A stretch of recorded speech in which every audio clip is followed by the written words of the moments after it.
Hello friends, Nayaswami Hriman here, and it's time to ask a yogi. I have a very important question to field here.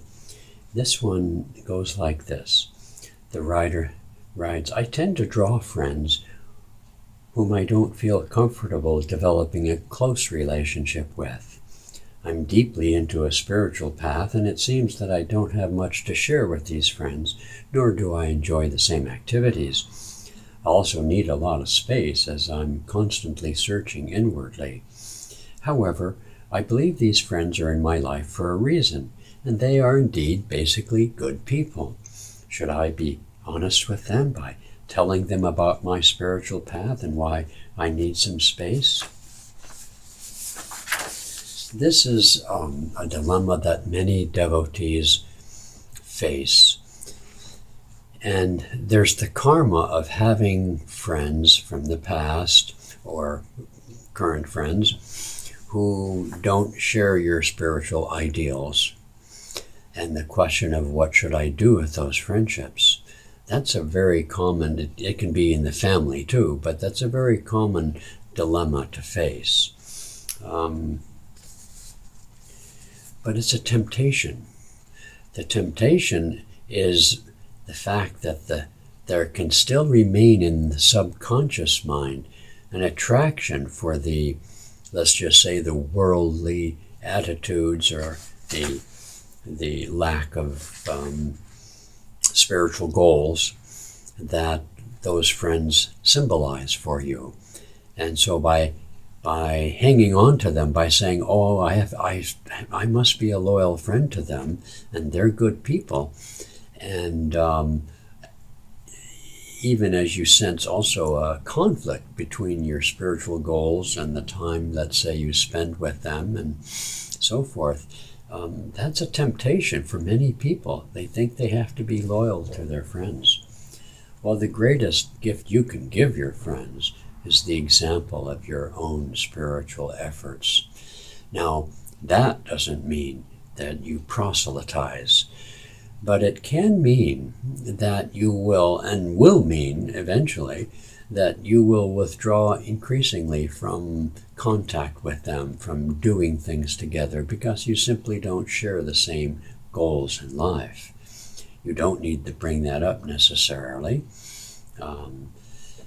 but that is because not only will that happen naturally, but you also need to surround yourself with people who share your spiritual ideals, because the magnetism of that shared experience is like a cloak of protection from worldly consciousness.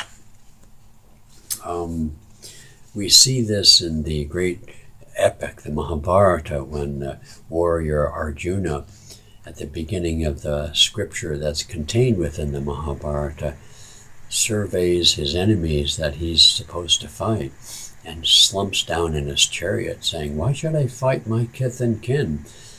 In other words, these people, these good people, represent qualities that are part of you.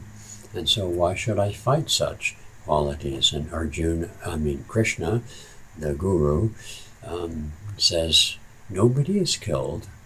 Basically it's energy, and the energy gets released into new forms. And so you don't have to be concerned about that. It's the duty of a devotee of the soul to stand up and walk the talk of the spiritual path. And if that creates conflict, Jesus said, I bring a sword. I bring not peace, but I bring a sword. And that's what he meant by that. He certainly wasn't into fighting people as such, but it's really the inner battle. And that's what these good people, friends, typically represent. And it's also true that trying to explain away or discuss your spiritual aspirations with people who have no interest in them, that's literally the pearls before swine.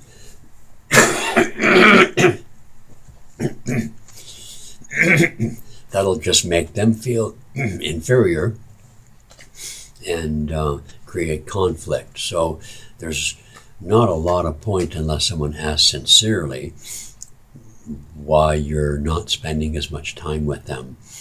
But generally speaking, it's the less said, the better in those respects. If someone sincerely asks and there's a spark of interest in your spiritual ideals, well, of course, one should always be open to sharing that, and open also to the possibilities of their response, which can be indifferent and can be very negative, or can be positive.